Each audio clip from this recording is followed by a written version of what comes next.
Hi guys, నమస్తే. మన నదుల్లో ఎన్ని డాల్ఫిన్స్ ఉన్నాయో మీకు తెలుసా? కేంద్ర ప్రభుత్వం తొలిసారిగా నదుల్లో ఉండే డాల్ఫిన్స్పై సర్వే చేసి ఒక నివేదికను విడుదల చేసింది. ప్రాజెక్ట్ డాల్ఫిన్ 2020లో భాగంగా 8,000 కిలోమీటర్ల రేంజ్లో 2021-2023 మధ్యకాలంలో ఈ స్టాటిస్టిక్స్ను సేకరించారు. దేశంలో మొత్తం 6,324 డాల్ఫిన్లు ఉన్నట్లు నిర్ధారణ అయింది. 8 రాష్ట్రాల్లో 28 నదుల్లో సర్వే నిర్వహించి ఈ నివేదికను రూపొందించారు. ఈ సర్వే ప్రాజెక్ట్ డాల్ఫిన్ 2020లో భాగంగా minister of environment, forest and climate change మంత్రిత్వ శాఖ, wild life institute of India మరియు వివిధ రాష్ట్ర అటవీ విభాగాల సహకారంతో నిర్వహించారు.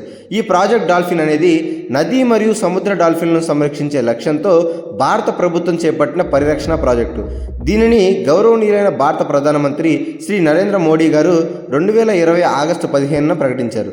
ఈ డాల్ఫిన్లు ఎక్కువగా గంగా, బ్రహ్మపుత్ర, సింధు నదులు, వాటి ఉపనదుల పరివాహక ప్రాంతాల్లో ఉన్నాయని తెలిపింది. గంగా నది డాల్ఫిన్లకు ఎన్నో ప్రత్యేకతలుంటాయని, ఇవి గంగా, బ్రహ్మపుత్ర, మేఘనా నదీ వ్యవస్థలు బంగ్లాదేశ్లోని కర్ణఫులి, సంగు నది వ్యవస్థల్లో కనిపిస్తాయని నివేదిక తెలిపింది.